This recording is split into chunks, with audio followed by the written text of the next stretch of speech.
Bakiri umwanya makuru kuri mwe kapiteni zo masaha yacu ya mu gitondo uyu munsi rero ni ku itariki 9 z'ukwezi kwa 12 2025 uyu munsi rero turaza kuba turebera hamwe uko bimeze kugeza kuri aya masaha nubwo bigenda bihinduka isaha ku yindi aha ni muri plene turaza kandi gukomereza mu misozi miremire y'Umurenge akomeje kuvuga uruje n'uruza cyangwa se ingendo z'ingabo z'u Burundi ziri kuva mu bice bimwe zerekeza mu bindi. Aya makuru tugiye kuba turi kugaruka hano.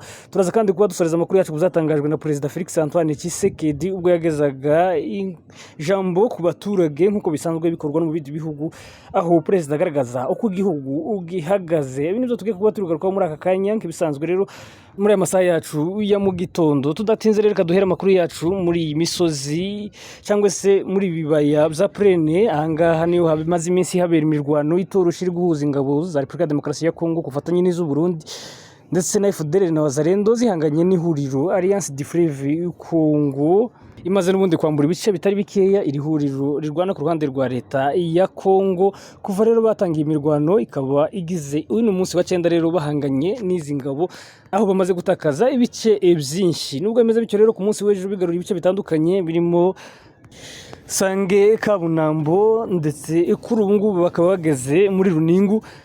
Izi ngabo rero zikomeje kwisuganya kandi zirwana ku ruhande rwa leta ya Kongo zazanye FDLR, ingabo z'u Burundi na FARDC ndetse n'Abazalendo kuba kandi bakongera guhagarara mu gasantere ka Kiriba kugira ngo bongere bahangane bongere barwane. Nk'amakuru tumaze guhabwa rero nuko izi ngabo zimaze kwikusanya kandi zegeranye kuri ubu zikirageje kongera kuba kwitanga iri huriro Alliance du Fleuve Congo kuba leta kwigarurira n'ubundi uyu mujyi wo Uvira ugize iminsi usa nkaho ari wo ushakishwa cyane kurusha ibindi.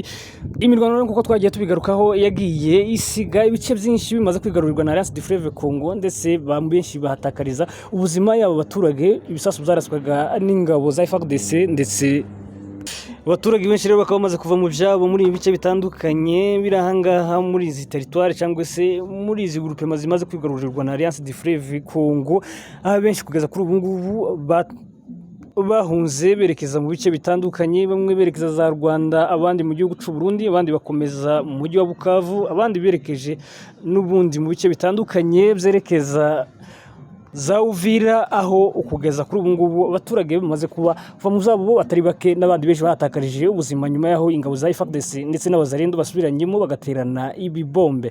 Kuri uyu munsi rero uko bimeze ku murongo w'urugamba isaha n'isaha bashobora kongera gutana mu mitwe muri aka gace ka Kiriba. Nubwo bimeze bityo rero mu mujyi wa Uvira mu ijoro ryakeye humvikanyemo amasasu menshi byagaragaraga ko yaraswaga n'ubundi n'izi ngabo zirwana ku ruhande rwa leta ya Kongo n'ubundi zikigenzura uyu mujyi. Harimo Wazalendo, harimo FARDC ndetse n'ingabo z'u Burundi. Kugeza kuri aya masaha rero turi gukora aya makuru yacu ibice byose biri ku mirongo y'urugamba umutekano ni mukeya kubera yuko isaha n'isaha biri gukomeza bihinduka bifata indi ntera. Uko bimeze nyuma y'isaha imwe siko biri kwirirwa kubera ko imirwano ikomeje guhindura isura. Nubwo bimeze bityo rero reka tunyarukire mu misozi miremire turebe uko byifashe kuva rero izi ngabo cyangwa se imirwano yakaduka muri ibi bice bitandukanye byo muri izi territoire ya Uvira. Ingabo z'u Burundi zakomeje kugaragaza ko zagiye ziva mu bice bimwe zerekeza mu bindi, aho kugeza kuri ubu ngubu zikomeje kuva za Mikarati berekeza ku Ndondo n'iziri ku Ndondo zerekeza za Uvira, ariko tutaramenya ko n'izi ngabo zose zaba zavuye muri aka karere cyangwa se niba ari uburyo bari kuja kuranforsa cyangwa se gutera babo ingabo mu bitugu bahanganye n'izi ngabo za Alliance du Fleuve Congo. Gusa amakuru avuga ko kugeza kuri ubu ngubu izi ngabo z'u Burundi zahamagawe mu gihugu cabo, aba benshi babifata ko ari ugutsindwa urugamba, babona ko nta yandi mahitamo asigaye usibye gutaha iwabo mu gihugu cy'u Burundi nko bagiye banabisabwa n'ubundi na Alliance du Fleuve Congo cyangwa ndetse n'abaturage batuye muri imisozi miremire y'Umurenge bavuga ko ibibazo byabo bazabyikemurira bonyine ubwabo, ariko ingabo z'u Burundi zisubire mu gihugu cabo kuko bakomeje guteza umutekano muke no kwibasira abaturage bo mu bwoko bw'Abanyamurenge batuye muri iyi misozi cyane cyane mu karere ka Minembwe nk'uko byagiye bigaragara mu minsi yashize, aho kuwa gatandatu mu ijoro ubucari ku cyumweru bafasha abaturage b'Abanyamurenge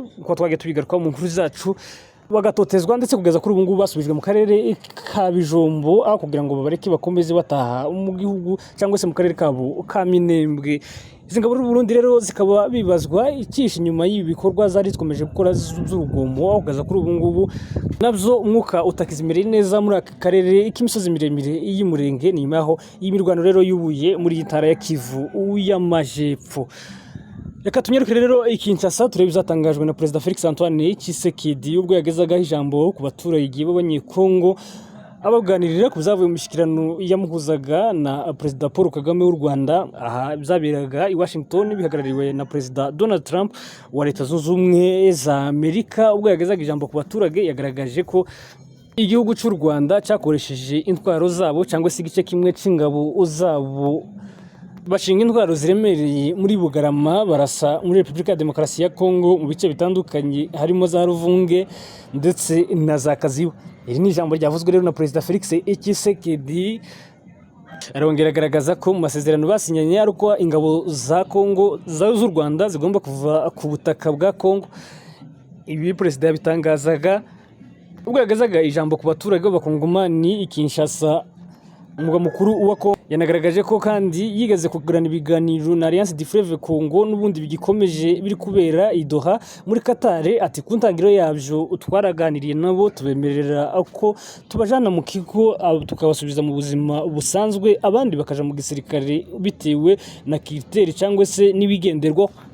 Ati hanyuma twarangiza tugasubiza umutekano mu gihugu hose cyangwa se ubuyobozi bwa leta mu gihugu cyose no mu bice bitandukanye bigenzurwa na Alliance du Fleuve Congo iyo ikajanwa mu bigo bitandukanye. Abasubizwa mu buzima busanzwe bakabasubiza mu buzima busanzwe abandi nabo rero bakajanwa mu ngabo nk'uko bari babyemeranijeho. Hanyuma umutekano ngukongera ugasagamba mu gihugu ndetse bakarinda n'ubusugire bw'igihugu. Perezida Felix Tshisekedi kandi yagaragaje ko batazihanganira habe namba kurekerera abaturage babo cyangwa se ubusugire bw'igihugu ko bazakomeza kubigwanirira kugeza kuwa nyuma. Anagaragaza ko kugeza kuri ubu ngubu ingabo za FARDC z'igihugu zikomeje gukora ibishoboka byose kugira ngo zigarure umutekano mu bice bitandukanye. Yanasabye ko abaturage bagomba gushira umutima hamwe bakizera igisirikare cya Kongo kikagarura umutekano mu burasirazuba bwa Kongo mu bice bitandukanye nk'uko bagiye babyiyemeza nk'uko byagiye binavugwa. Ati tuzakora ku nyungu z'abaturage ariko mu bigaragara neza biragaragara ko ya Kongo cyamaze gutsindwa rero kugeza kuri ubu ngubu kimaze guhunga ibice byinshi bitandukanye bigenzurwa na Alliance du Fleuve Congo mu burasirazuba n'ubundi bw'iki gihugu cya Kongo. Turakomeza rero tubagezaho amakuru uko bigenda bihinduka ku mirongo y'urugamba ndetse n'ibindi bivugwa hirya no hino mu burasirazuba bwa Repubulika ya Demokarasi ya Kongo cyane cyane mu misozi miremire y'Umurenge ndetse no muri iki kibaya cya Rusizi muri imirwano yerekeza mu mujyi wa Uvira. Nk'ibisanzwe rero ni Rika Fidel wabagezaho amakuru tubane n'ubundi kuri Minembwe Capital News.